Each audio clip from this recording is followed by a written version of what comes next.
Good afternoon. Thank you for joining us today. I'm Mariango, BA in Mass Communications of this university, with specializations in screenplay writing and corporative communications.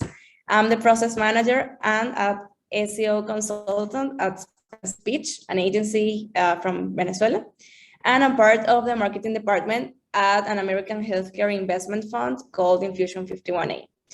My first approach to the English language was through Katy Perry songs back in 2008. And since then, I'm passionate about discovering new ways to get in touch with the language, which I did when I first started in college here at the CDLE. And I began as a moderator of conversation clubs here. The CDLE, or Centro para el Desarrollo de Lenguas Extranjeras, UCAP, is the department in charge of promoting the development of intercultural and communicational skills in foreign languages. So every question regarding to that topic, please feel free to ask. In this opportunity, we are pleased to have you here at the Sexto Encuentro Limitless, an event organized by the CDLE, framed in this goal of encouraging the use and the interaction in foreign languages in several contexts. This activity will last around 45 minutes. Our speaker will develop that topic in 30 to 35 minutes, and after that, you can ask your questions or make your comments.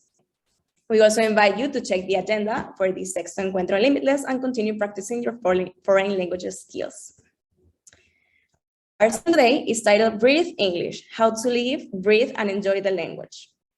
We will discuss about learning from the experience of a professional interpreter, reviewing methodology paradigms, and taking part in an interactive session. You will be able to test your skills and imagination. Help us discover how to make your English learning process more efficient and enjoyable.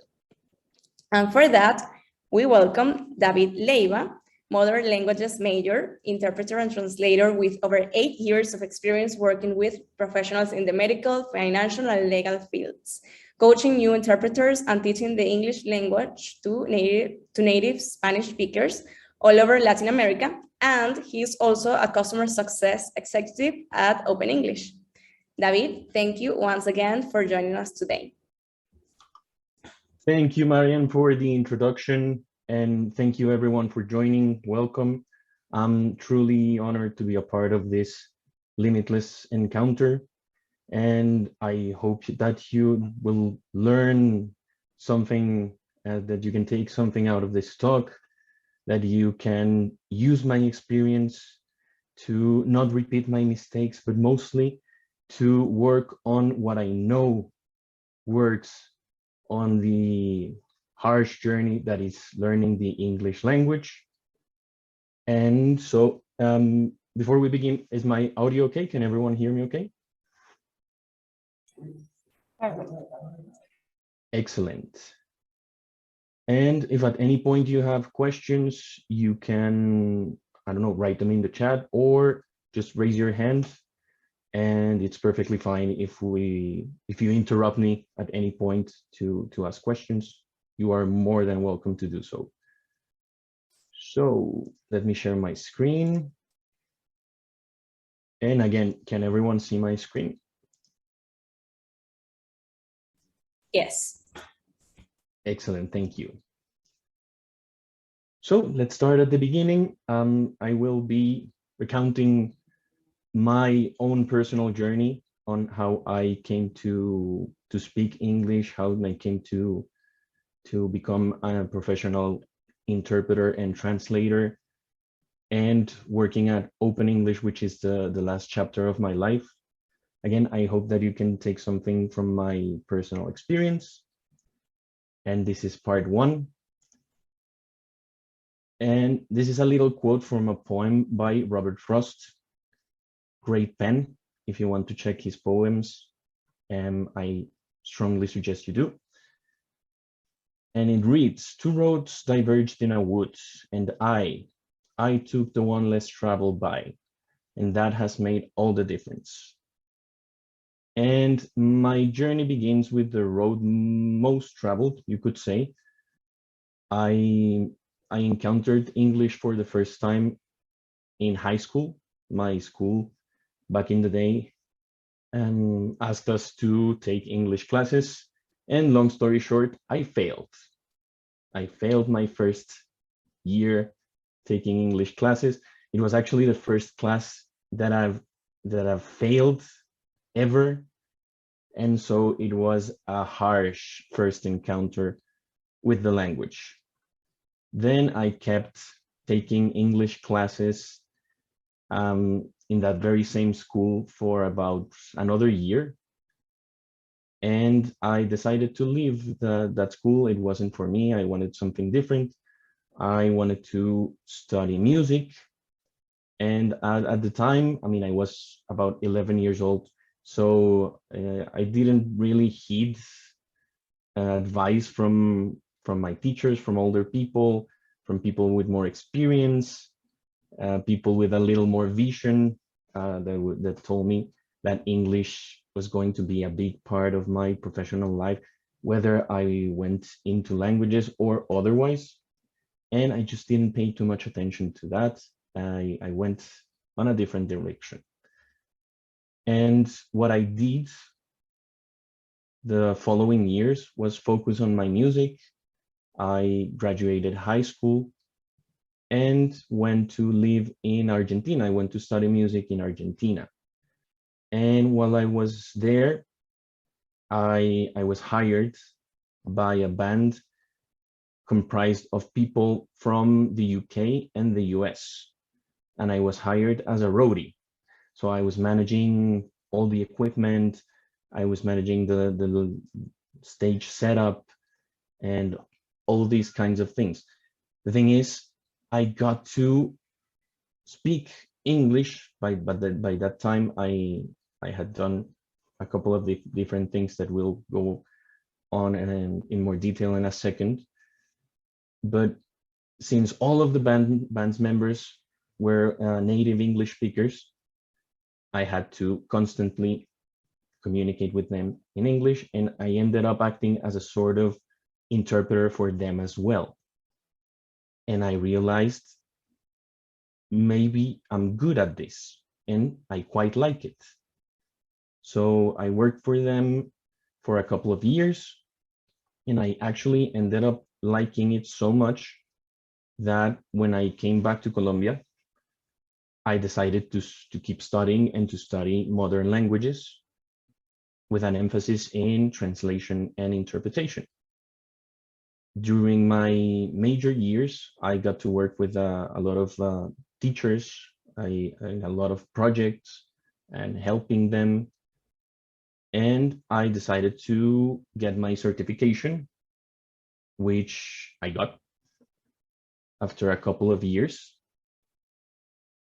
And once I graduated, I started working with mainly translation, that is to say written translation for marketing strategies and conferences that people from the US were coming here to Colombia to do.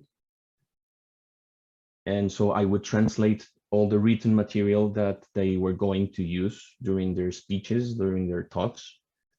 And I also got to help them during those live performances. Then I was hired by a company that does interpretation. So that is spoken, that is oral interpretation. I had a lot of experience with written translation, but I thought it was going to be easy interpreting, since I was already a translator with over 3-4 years of experience. And it wasn't.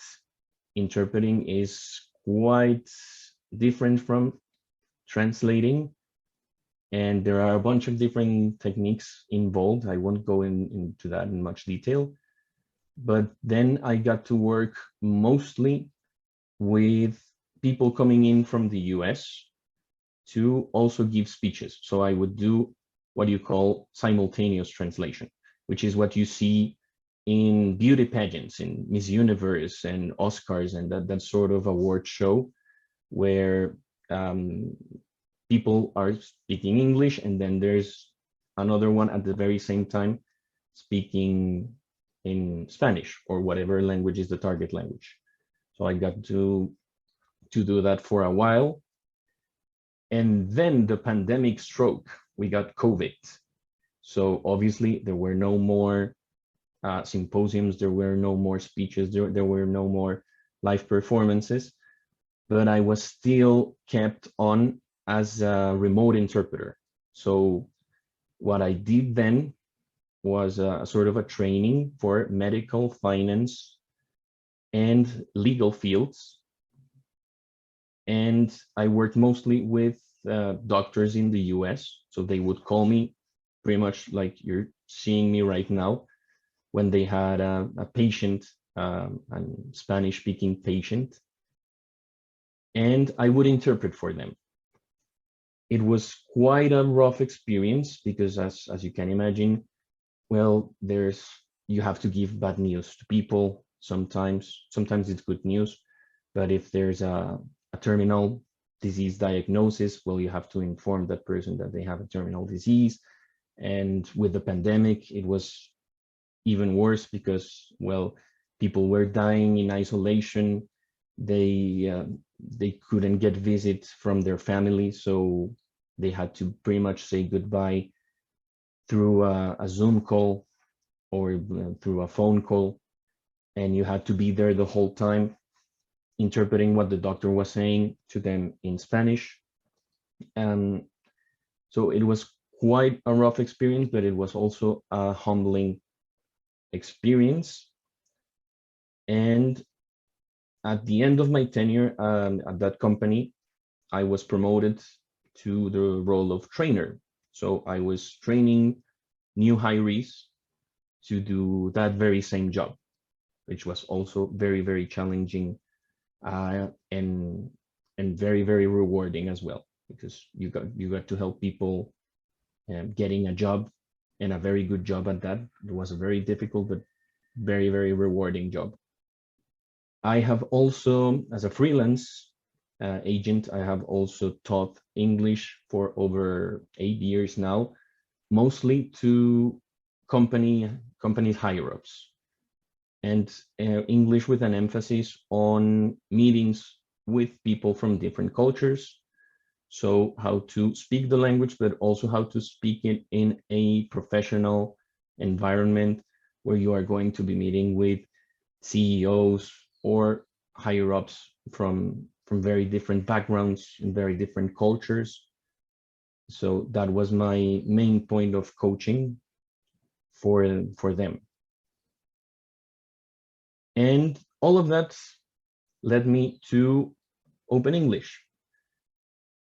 And it's been, I've been here since March. And it's been great because we have a very different understanding of education. It's something that aligns with my goals and my views on how to teach and learn the language. And it has been really a great experience.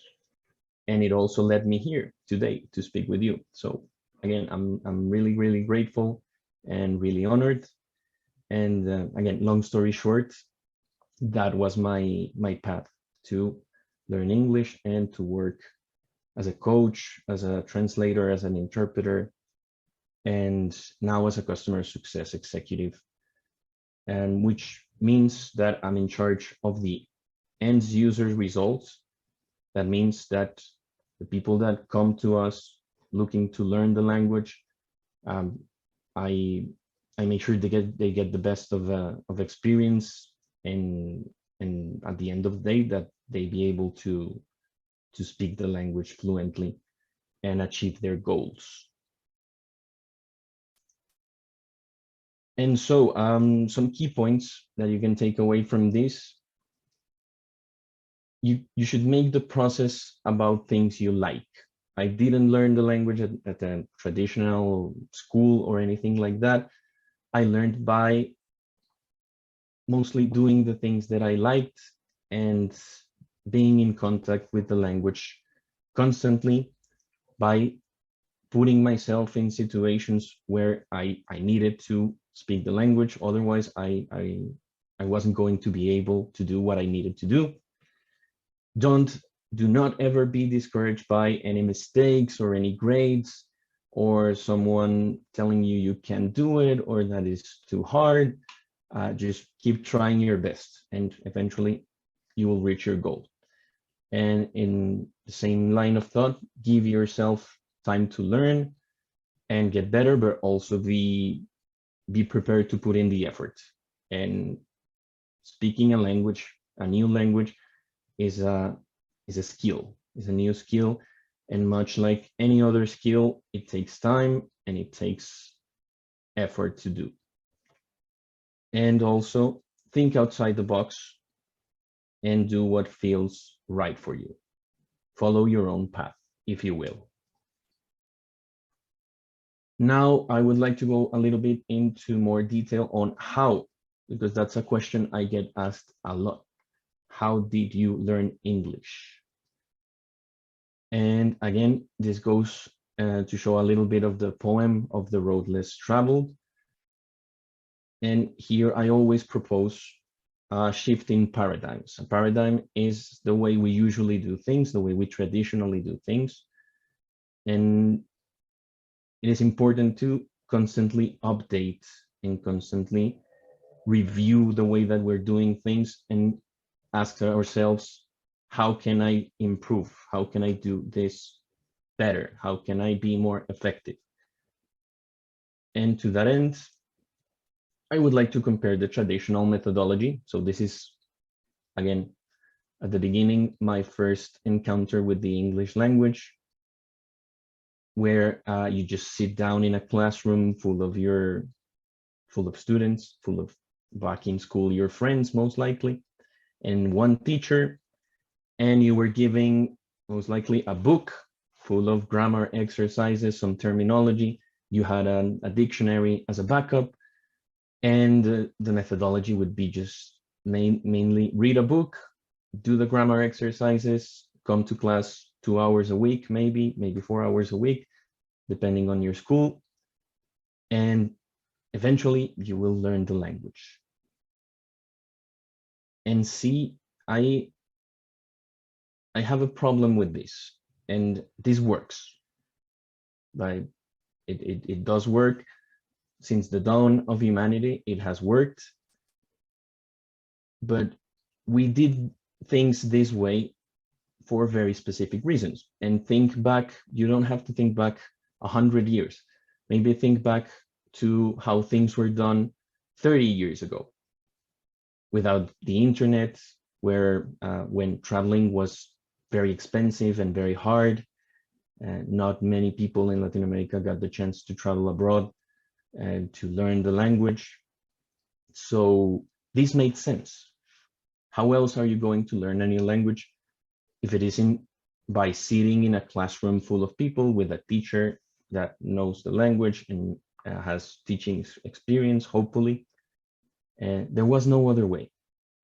But this presents some challenges. This presents some restrictions. For instance, there are limited interactions, and that's something that is priceless when it comes to learning a new language. You should constantly interact with native speakers of that language. The more, the better. And when you have this traditional methodology where there's not much interaction, really, and you are lucky enough if your teacher is a native speaker, and if they are not, or if they weren't back in the day, well, you had close to zero interactions with native speakers of the language. Then you had limited resources. Again, it made sense, because what were the resources that you had back in the day?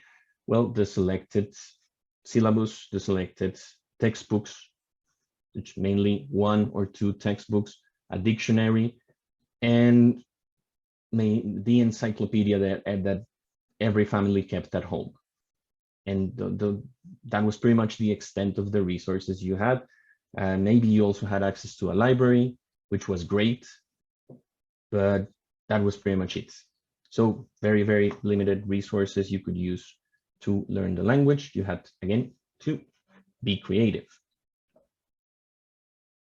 it is that methodology, the traditional one, was very terminology and structure centric, meaning that you were not really being taught to communicate, but rather what is the language, not the use of the language, but what it is. And again, I think we can improve on that, because if you think back to when you learned Spanish, well, you were not given any textbooks, you were not given a dictionary. You just interacted with people that spoke the language constantly. And at the end, well, here we are. We are mostly, I guess, native Spanish speakers. So you should emulate that to a certain extent when you are learning any new language. Then another area of opportunity for improvement, you could say, is that the content was very, very generic, and the rhythm and pace were also very, very generic, because you had 20 students in a classroom, so you couldn't do customizations regarding the learning. So the content was very, very generic. If you open one of those books, and you will find things like going to the movies, going to a restaurant, going to the supermarket, and very generic names, very, very generic content, nothing too specific. So again, if you love cooking, most likely the content of those books wasn't going to be centered around cooking. So you had to deal with it, and it's maybe not the best source of inspiration. Also, the rhythm and pace of those classes was very, very generic. You had, I don't know, Tuesdays at 10 a.m. for 2 hours. And maybe you like to study at night. Maybe you do better in the afternoon. So if that was your case, tough luck. You had to learn in the morning. And well, it isn't the best for you. So that was, for me, that is a problem. You should always find, again, what's best for you, what suits you better, and this methodology clearly doesn't do that. And well, again, you have to conform to a methodology. If you're a quick learner, well, then you were being dragged by the less gifted, you could say, that the less gifted students. And again, if you were having a hard time, you were being rushed by the more gifted students. So it was very, very hard to find a balance between all the different peoples, all the different kinds of learning, and all the different personalities, which are things that you should take into account when teaching and learning anything new, really. So these are problems that a traditional methodology for teaching or learning a language had. But if we have a problem, it's not much of a problem.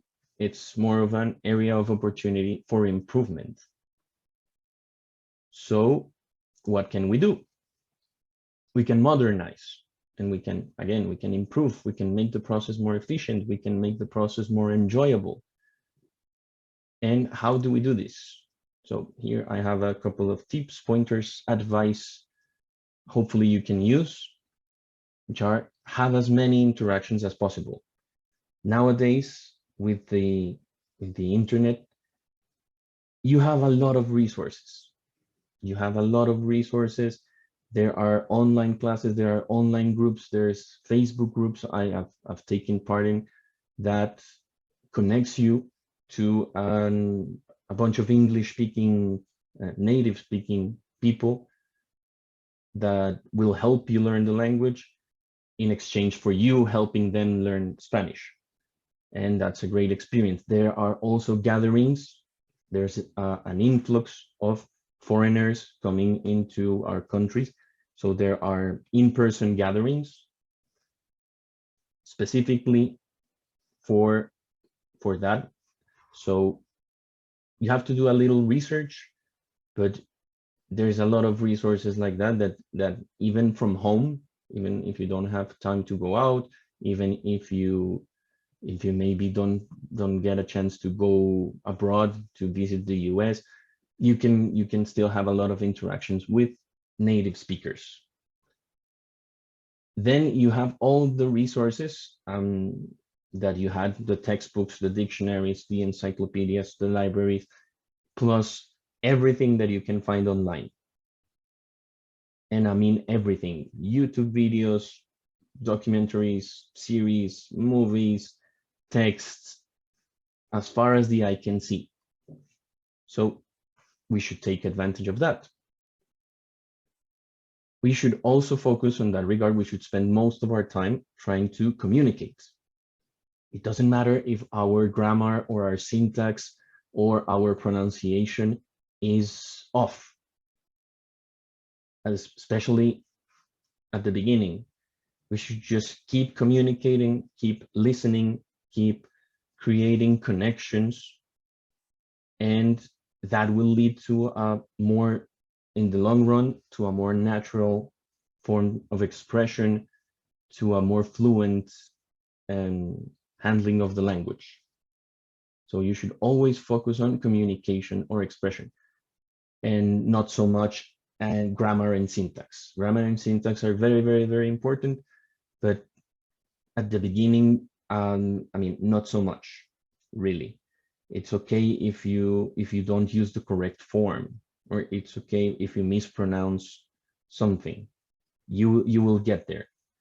And then if you want to specialize, or if you're really into the language itself, well, obviously you can do a little research or enroll in a program or have someone teach you specifically the forms and the structure of the language. But at the beginning and really throughout the journey, what's most important is that you are able to understand and that you are able to express yourselves. Then we have a lot of online programs, and we have a lot of university programs, and we have a lot of things like Duolingo and that kind of technological resource that lets you set your own rhythm and pace. And that to me is gold, because I struggled throughout my academic journey because I like to study at night. I am myself, I'm more efficient if I study at night. It's when I'm more interested, it's where I'm more focused and more invested. So things like that let you schedule your own times and advance at your own pace are excellent resources for learning a language. And then they also offered tailored, customized content for each individual person that wants to learn the language. And that is something that I want to highlight, because when I look back to how I learned English at the beginning after failing my high school class, and how my students have improved the most, that's where we really make progress. And I'll tell you, I'll go back to my personal experience. And when I look back, I think the time when I learned the most, especially at that starting stage, was because there was basically no computers, no internet, and we used to use Discmans. So these very huge, ugly things that played discs, that play CDs, compact discs. So I would save my money. I got an allowance, and I would save my money. I was maybe 12 years old at the time. I would save my money and I would try to buy CDs of the bands that I like, the music that I like, much like Mariam told us at the beginning, it worked for her as well.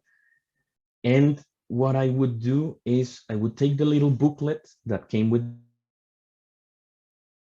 the CDs that had the lyrics of the songs, and I would spend hours and hours and hours reading the lyrics, hearing the music, and singing.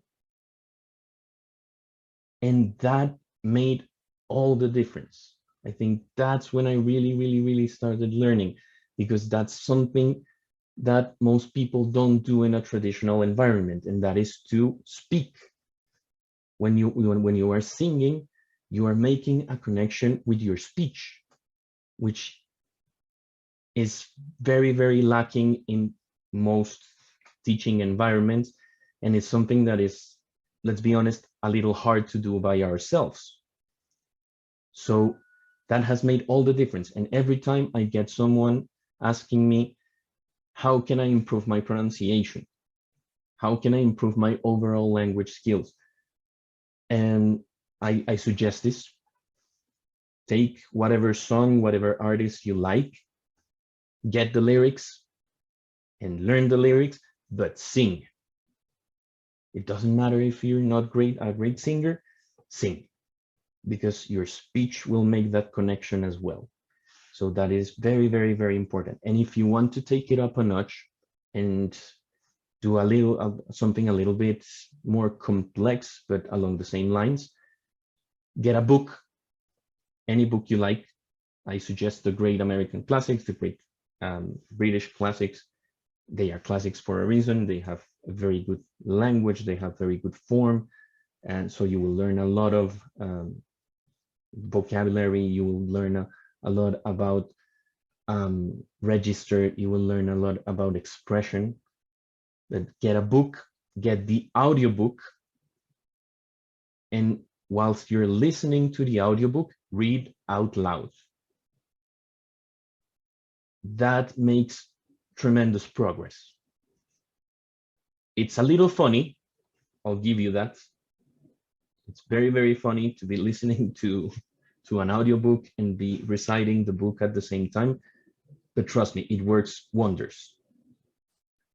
And again, customize your learning journey to your liking.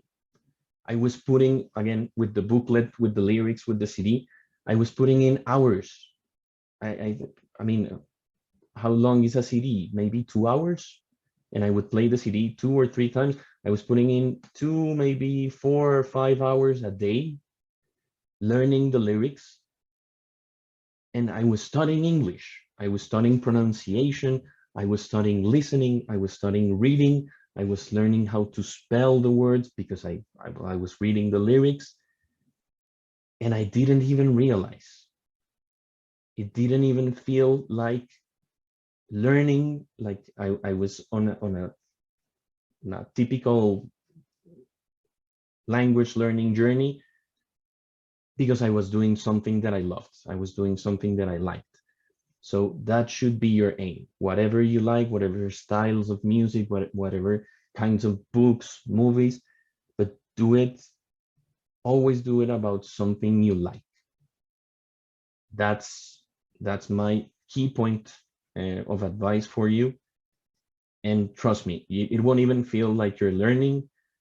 It will just feel like time is flying by and that you're doing something that you love. And one day you will wake up and you will be better. You will surprise yourselves. And I'm speaking the language. I'm more fluent. I know words. And I can use these fancy words out of nowhere. And so that is a great exercise. And just to end this part with a couple of pointers, always try to, and this is also funny, try to forget that you know Spanish. And always, when you hear someone speaking, when you read a menu at a restaurant, when you go shopping, always try to ask yourselves one question, and it's, how do I say this in English? How do I say this in English? How do I say this in English? And that will also help wonders, because you will be constantly thinking in pro of that language.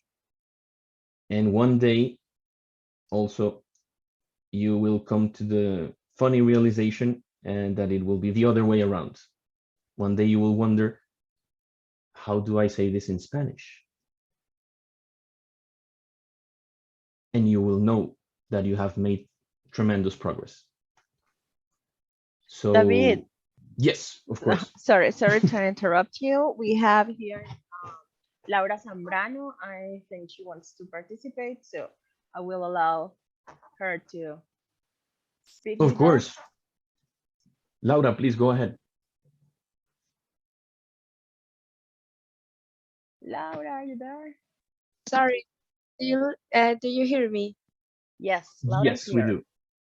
No, I just got in and well, I was listening to you, and that's something that I started thinking about, like forgetting that you speak Spanish, and that would help a lot of to learn a new language, especially English, where the verbs are not used the same way we use it in Spanish. So I think that was really interesting. Thank you, Laura. And yes, it is, and it does help. It does help a lot. And again, it's a skill. So you have to train. It's much like going to the gym or learning to play a new instrument. For those of you who have done that, you know that it's difficult at the beginning, but as you progress, as you do more and more, and as you train your mind and as you train your body to do it, it's the growth. It is exponential. So thank you, Laura. Yes, that's great. Yes, thank you, Laura. There is something I also wanted to comment, that it has been very interesting. Everything you have told us about your initial particular, I'll get in touch with the language. So if anybody of the people who have joined us today would like to share with us also how this experience has been for them, it would be so nice. You can do it on chat, or you can also raise your hands, and we will allow you to participate. Okay, so go ahead.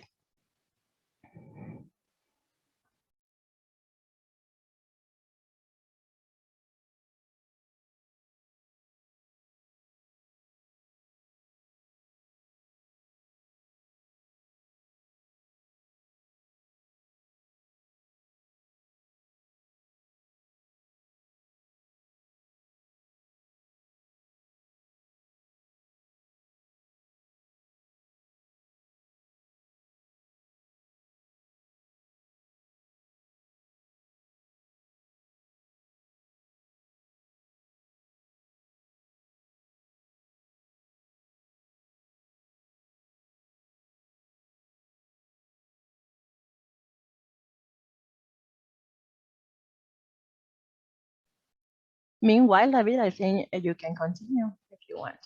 We have no takers. Okay, that's perfectly fine. And maybe at the end we can take a couple of questions, or you can share your experience with us. That's always great. But I do have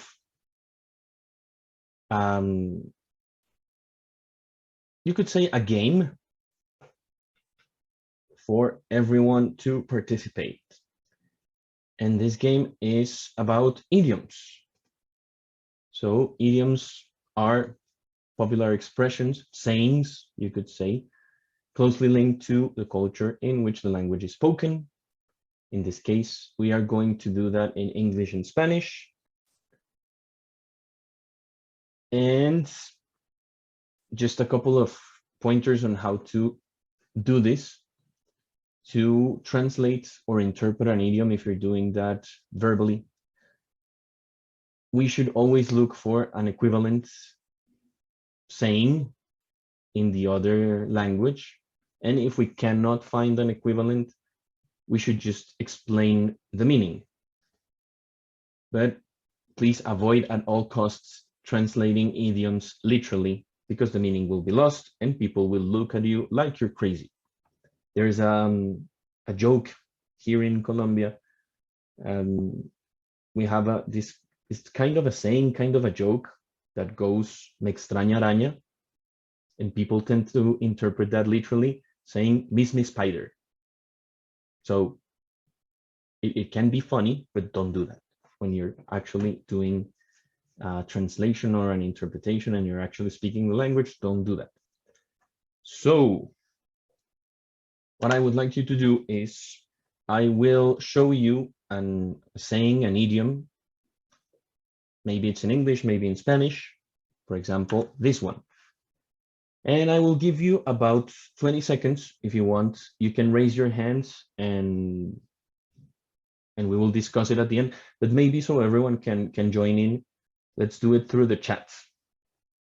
And I want you to translate this idiom, what you think it means, or if you know an equivalent saying in Spanish. And please write it in the chat. And when I go 3, 2, 1, go, you just click enter and you send the whatever you wrote down through the chat.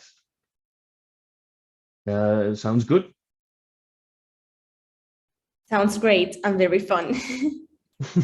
Excellent. Any questions before we begin? So actually we can start with the example. Let's do 20 seconds starting now, and you can write whatever you think or whatever you will interpret this as in Spanish. How would you say this in Spanish? And let me just get a stopwatch here. Go. 20 seconds.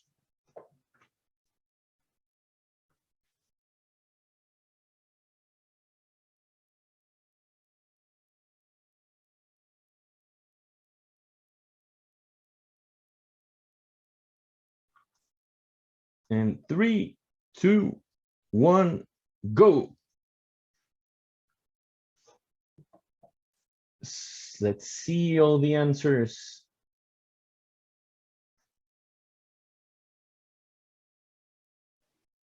Yeah, we have some answers here.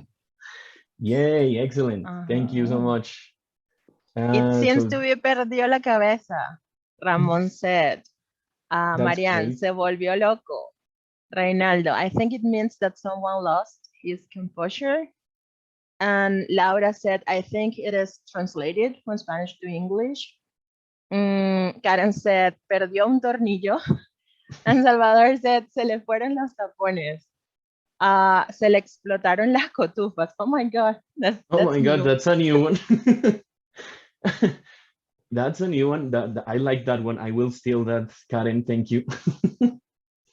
So, indeed, I would say se le zafó un tornillo, but se le explotaron las cotufas, se le fueron los tapones, perdió un tornillo. All of those are great. All of those are perfectly valid interpretations of that saying. Laura, when Laura was saying, I think it is translated from Spanish to English. Not really, because look at the literal translation.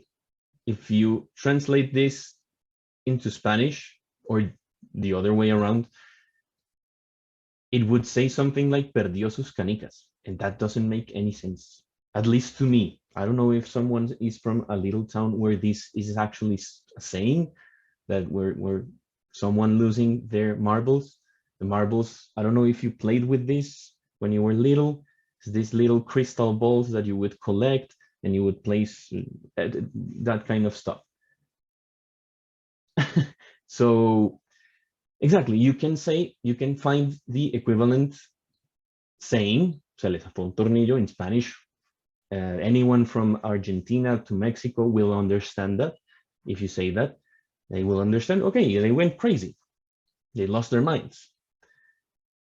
And you can also, if you don't know the exact equivalent, because it's perfectly normal, and you can just explain what it means. So in this case, just he went crazy. What you need to avoid is the literal translation, because as we will see, I have a couple more for you. It ends up with very, very funny and weird expressions. So let's do another one. This time, early bird gets the worm. And let me just go back to my stopwatch. Go, 20 seconds.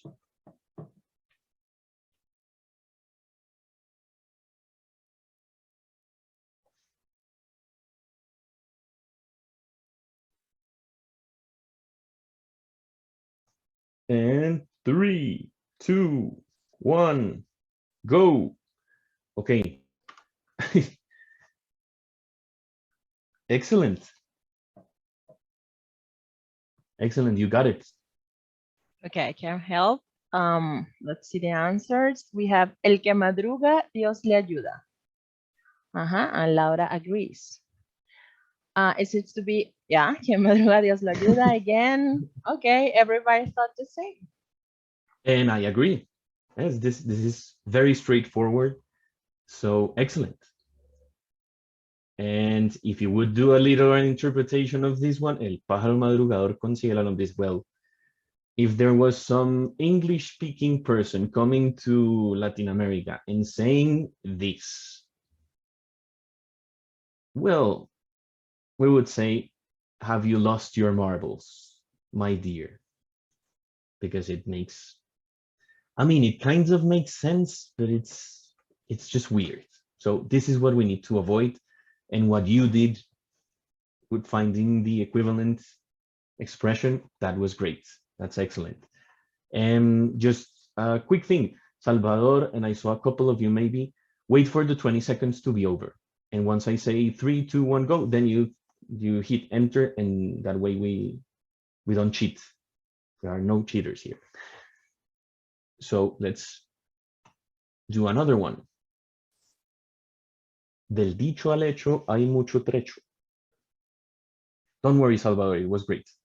And let me just go, 20 seconds.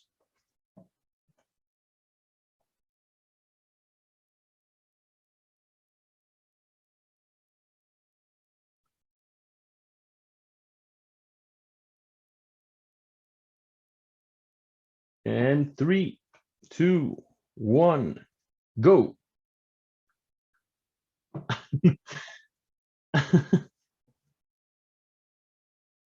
It's okay if you don't know. Still, thank you for writing something in the chat. That's great. If you have no idea, that's perfectly fine. So let's try something new. Salvador, what would you say? What would you say in your own words, if you want in Spanish or in English? What does del dicho al hecho hay mucho trecho means? If you had to explain this to a kid, to a toddler, what would you say?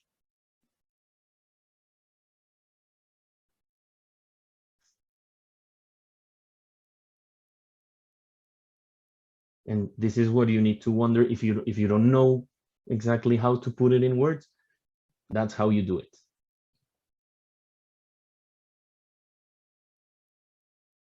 Just how would you explain? What does this mean? What del dicho al hecho hay mucho trecho. Exactly. Exactly. So you can do that. Exactly. What Salvador just did is wonderful. And you can say that. You can absolutely say that. And what you shouldn't do is what's going to pop up here at the end. What Salvador did was explaining the meaning of the idiom. That's great. I think it was Mariam who found the equivalent. In English, you would say, it is easier said than done. Very, very famous idiom in English. And the meaning is exactly what Salvador just wrote in the chat. What you shouldn't do is the literal translation, which would result in something very weird, like there is a long road from the saying to the deed. This, yeah, I like it better in Spanish. It's more sounding. It rhymes. Yeah, I was gonna say it's even poetic. Exactly, it's very poetic saying. So yeah, I like it better in Spanish as well. Excellent. Let's do another one. And maybe 15 seconds is enough. You're very, very quick. Break a leg. Go, 15 seconds.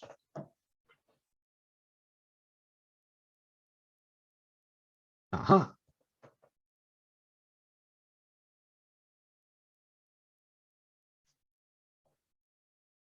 Okay, 15 seconds are over, but you still wrote before the bell. That's perfectly fine. Don't worry about it. And exactly, good luck.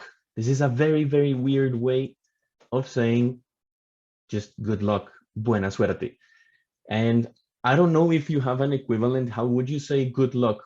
I'm going to switch to Spanish here for a second. ¿Tienen alguna forma, algún dicho, algún refrán, expresión coloquial propia para decir mucha suerte? Sin que tenga improperios ni lenguaje soez.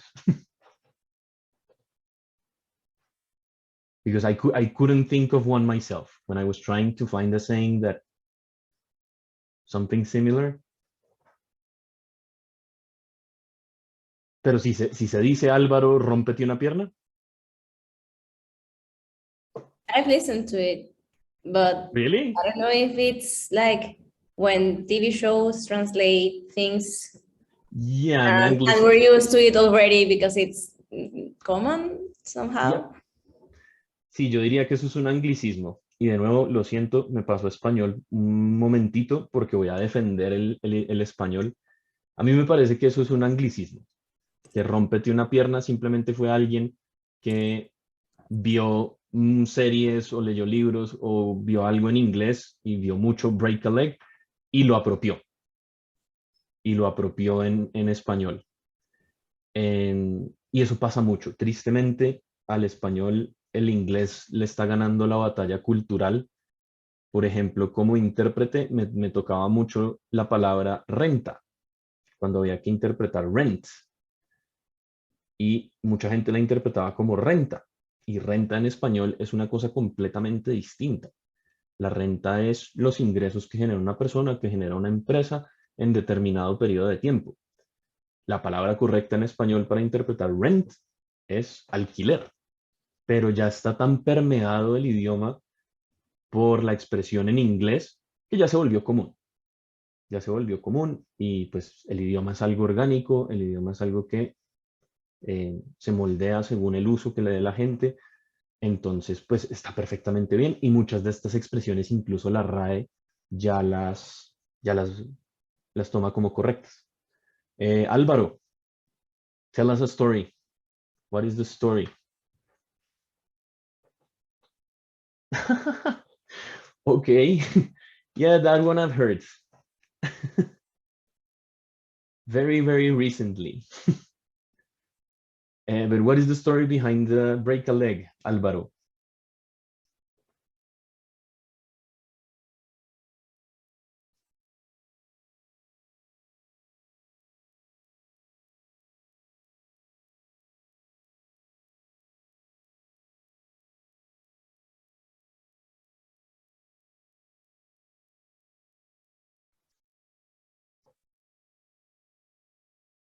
Let's wait for Álvaro to type, or Álvaro, would you like to speak up?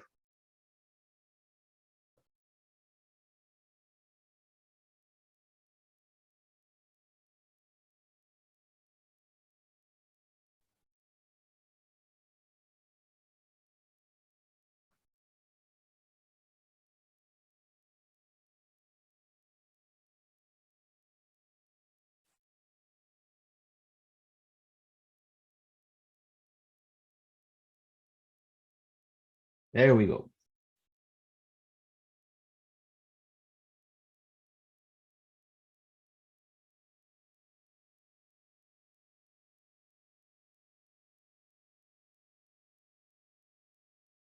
Excellent.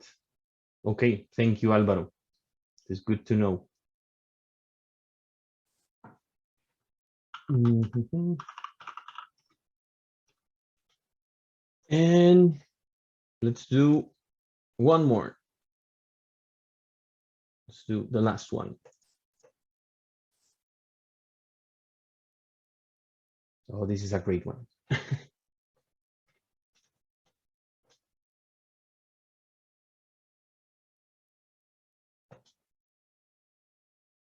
And let's just break with the protocol, and as soon as you get it, you can write it down.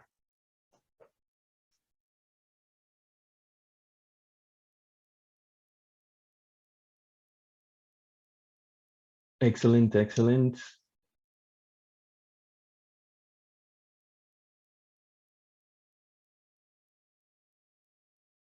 Alexandra, very good. These guys are really good, huh? They're Like very, very good. father, like son, they said. Honestly, I had to, when I was doing this, I had to think it way more than you guys. It took me way more time than you guys are taking right now. And yes, it's from a song. And I agree with, I think it was Karen. Yes, with Karen, but you were all correct. You were actually all correct. The apple doesn't fall far from the tree. You can always say like father, like son. You can always explain again the meaning that in some regards we are very similar to our parents. And what you shouldn't do is this. The son of a tiger is born pink. It doesn't make any sense at all. And you are going to be thoroughly mocked if you say something like this. Hijo de Samuro sale blanco. Oh my God, what is that? It's the Venezuelan equivalent. Okay, and what is a Samuro?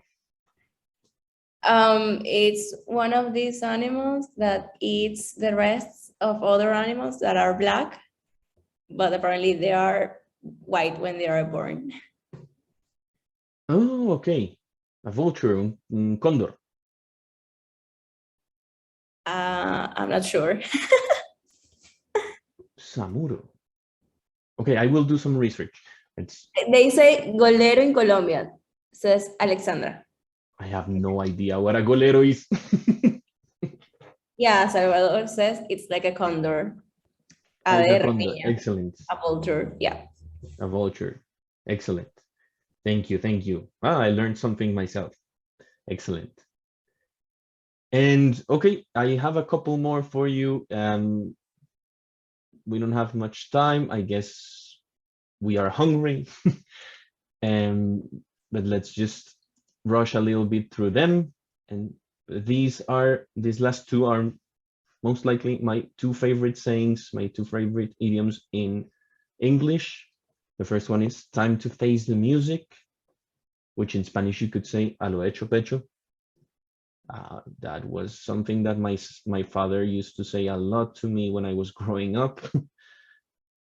And it means that we have to face our problems head on, not procrastinating or delaying, just face your problems head on and don't, es hora de encarar la música makes no sense at all.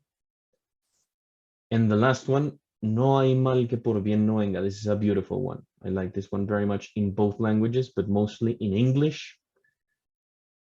What I would say in English is look at the silver lining. I think that is beautiful, a beautiful saying, very poetic. There's nothing like it in Spanish, and it means look at the bright side in a bad situation, which we Latinos, it's a very good skill for a Latino to have. So I like to think of this a lot, and I love it. I love the image of a silver lining, and it's just very poetic. I love it. And as with everything we just went through for the past hour, it's been a pleasure sharing that with you. We have a couple more minutes if someone has a question, or if you want to share anything, if you want to complete anything. It's always darkest before dawn. That's also a beautiful one. You can also use that one. A Batman quote. The night is darkest before the dawn. And so yeah, just to wrap this up, if anyone has any questions, or if you would like to add anything at all, please feel free to do so.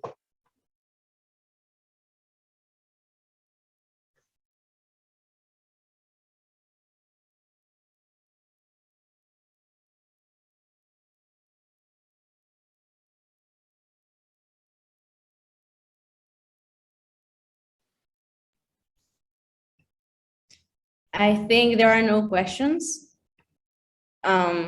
although comments throughout the whole hour were great. And yeah, I found myself and my own experience in a lot of the things that you said. Like nowadays, I still practice, and this is another recommendation I have, watching TV shows with closed captions. And that way you may learn new words and you can look them up easily. Like and you will get them probably by context, but yeah, very helpful now that everything online on Netflix, and it was it was a very interesting topic. And we would like to thank you all for here with us and participating. We hope you enjoyed the activity just as much as I did. Remember, you can find all of the contact information of the DLE on the chat, and we invite you to continue participating in our activities. Thanks again. Maria and everyone, thank you so much for having us. It's been a delight. It's been a pleasure. And I wish everyone good luck with your English learning journeys. Break a leg. Thank you. Thank you very much, David. And thank you everyone for joining us today. We'll keep in touch. Thank you, Liz. Have a great day. Have a wonderful afternoon. And I will see you around if you become interpreters, or if you wish to enroll in Open English, or if you want to look me up and ask for some advice. That's great. Thank you, David. Great. Again, my pleasure. Have a great day. Goodbye.